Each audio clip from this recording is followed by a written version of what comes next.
আসসালামু আলাইকুম বন্ধুরা, কেমন আছেন সবাই? আজকে আপনাদের সাথে ইফতারের পর কেমন কাটে আমার টাইমটা আপনাদেরকে সাথে একটু শেয়ার করব। তো আমি ইফতারের পর রান্না করছি, এখন ভাত রান্না করছি। ভাতের পর আজকে আস্ত একটা মুরগি রান্না করছি। আমাদের এলাকায় এটাকে দুরুস বলে। তা আপনাদের কার কার এলাকায় কী নামে বলে এটা আপনারা আমাকে কমেন্টের মাধ্যমে জানাবেন। তো এদিকে কালকে একটু বেগুন ছিল, এটা জাল করে নিছি।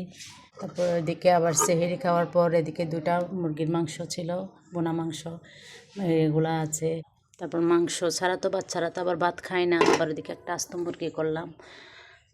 তারপর এদিকে আমি আবার পটল রান্না করলাম, শুটকি দিয়ে পটল রান্না করলাম। তারপর হচ্ছে এদিকে রুই মাছের মাথা, পেটি এগুলা মাছ রান্না করলাম। যারা মাছ খায় মাছ খাবে, আর বাচ্চারা তো মাংস ছাড়া ভাতই খেতে পারে না। তো মাংস রান্না করলাম, আবার মাছও রান্না করলাম। মাছ গরুর মাংস ছিল, গরুর মাংস অ্যালার্জি, তাই প্রতিদিন গরুর মাংস খেতে চাই না, তাই আজকে গরুর মাংস রান্না করি নাই আর কি। তা এদিকে সবাই ইফতারের পর চা খাওয়ার জন্য চা বানাইছি। এখন আমি একটু চা খাবো।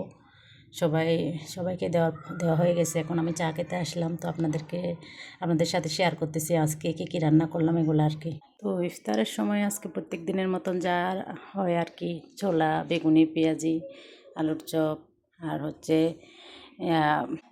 তো আজকে বাঁধাকপির পাকোড়া করলাম। তো আমাদের এদিকে মেলা হয়েছিল, মেলা থেকে আবার তেঁতুল আনছিল। তেঁতুলগুলো ছড়াইয়ে নিয়ে আমার শাশুড়ি মা এগুলা করে নিছে, বিকালবেলা তেঁতুল ছড়াই নিছে।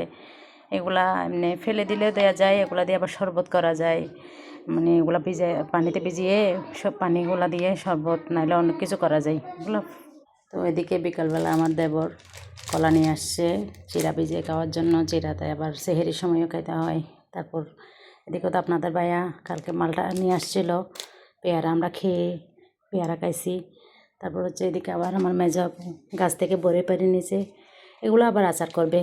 আর কিছু পেরে নিয়ে এগুলো যদি আচার করে রেসিপিটা আপনাদের সাথে শেয়ার করবো একদিন।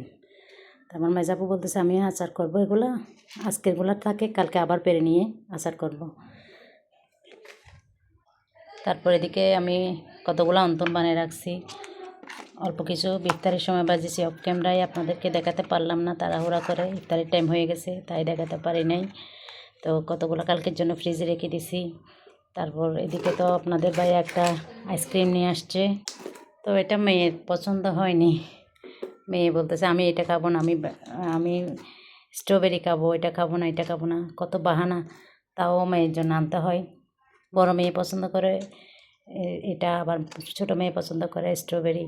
কী আর করা, মেয়ে 2টা হলে 2 রকম পছন্দ আর কি। রমজান মাসের দিনে মানে কত কাজই করতে হয় ইফতারের টাইমে। ইফতার করার পর এসে আবার রান্না করতে হয়। আপনাদের কার কেমন হয়, কেমন কাটে, এতগুলো রমজান কেটে দিলেন কেমন করে, তো জানাবেন কমেন্টের মাধ্যমে। আজকের ভিডিও এতটুকুই।